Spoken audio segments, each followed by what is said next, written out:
और CCTV footage Mumbai police भी मांग रही है टू एस्टैब्लिश दैट क्लेम। और एक जीता हुए कैंडिडेट को आपने हरा दिया, 48 वोट से हरा दिया, वो पूरी तरीके से मैनिपुलेट कर रहे थे, ये भी एक मैनिपुलेशन है। आज इलेक्शन को लेकर एक और गंभीर आरोप सामने आया है इन्वेस्टिगेशन के माध्यम से, जो पुलिस स्टेशन इन्वेस्टिगेशन कर रही है एक एफआईआर को लेकर। हाल ही में जब 4 जून को चुनाव हुए थे तो मुंबई नॉर्थ वेस्ट कॉन्स्टिट्यूंसी में हमारे उम्मीदवार, महाविकास आघाड़ी के उम्मीदवार अमोल गजानन कीर्तिकर जी को घोषित किया गया था कि वो हार गए हैं 48 वोट से, और जो विजयी घोषित किए गए थे वो रविंद्र वाइकर हैं, जो एक शिवसेना उद्धव बाला साहेब ठाकरे जी की पार्टी से गद्दारी कर शिंदे पक्ष में गए थे। हाल ही में पक्ष में गए थे क्योंकि उनको ईडी और सीबीआई का डर था, उनको जेल जाने का डर था, और उसी के चलते उन्होंने एकनाथ शिंदे का हाथ थामा था और उनको उम्मीदवारी घोषित की गई थी महायुति की तरफ से। जब वोट काउंटिंग शुरू हुई, प्रक्रिया शुरू हुई, वोट काउंटिंग में उनको अमोल कीर्तिकर जी लीड कर रहे थे, यहाँ तक कि 2200 वोट से उनको विनर डिक्लेयर कर दिया था। फिर बाद में उन्होंने रिकाउंटिंग रविंद्र वाइकर ने मांगी। 2 बार रिकाउंटिंग के बाद अचानक से ही खबर आती है कि 48 वोट से रविंद्र वाइकर जी की जीत हुई है। फिर बाद में चौंकाने वाली बातें सामने आई। ये पता चला एक अरोरा जी जो एक इंडिपेंडेंट कैंडिडेट थे और एक शाह जी जो एक इंडिपेंडेंट कैंडिडेट थे, उन्होंने वनराय पुलिस स्टेशन को अप्रोच कर कहा कि किस तरीके से रविंद्र वाइकर के साले वो एक मोबाइल फोन बिल्कुल भी काउंटिंग एरियाज में अलाउड नहीं है। 3 लेवल ऑफ सिक्योरिटी हैं और किसी को भी ये अनुमति नहीं दी गई है कि वो मोबाइल फोन्स लेकर जाएं, और वो मोबाइल फोन लेकर गए थे। इसको लेकर उन्होंने कंप्लेन की थी पुलिस स्टेशन पर, वनराय पुलिस स्टेशन पर। एफआईआर दर्ज करने में देरी लग रही थी कि पुलिस स्टेशन कह रही थी कि उन पर दबाव डाला जा रहा है। फिर एफआईआर दर्ज हुआ। अमोल कीर्तिकर जी ने सीसीटीवी फुटेज मांगी उस दिन की जिस दिन वोटिंग चल रही थी।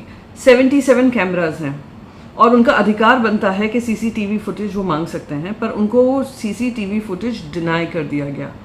और सीसीटीवी फुटेज मुंबई पुलिस भी मांग रही है टू एस्टैब्लिश दैट क्लेम।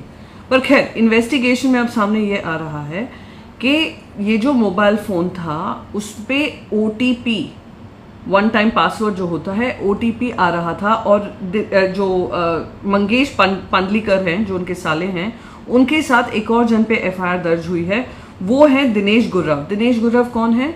वो ऑनकोर जो ऑपरेटर है, पोल पोर्टल जो होता है, ऑपरेटर है और इलेक्शन कमीशन के साथ हैं। ये दोनों का नाम आ रहा है कि ये दोनों साथ में मिलकर काम कर रहे थे और OTP उनके हाथ पे आ रहा था और वो उसके माध्यम से पोस्टल बैलेट्स की हेराफेरी हुई है। तो क्या ये गंभीर चीज़ नहीं है? क्या ये सब चीज़ का संज्ञान लेकर इलेक्शन कमीशन को ये जो रिजल्ट डिक्लेयर किया है उसको ऑन होल्ड नहीं रख देना चाहिए?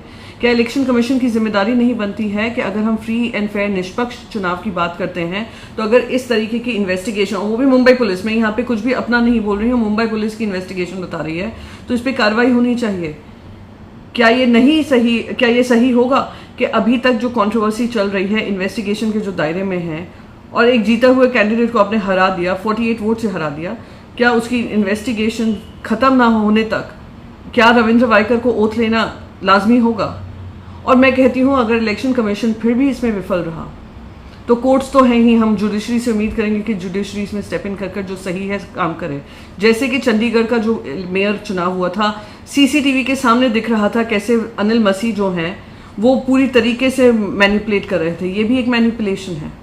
और अगर इसका संज्ञान इलेक्शन कमीशन नहीं लेता है तो इलेक्शन कमीशन की खुद की भूमिका पे बहुत गंभीर सवाल उठेंगे।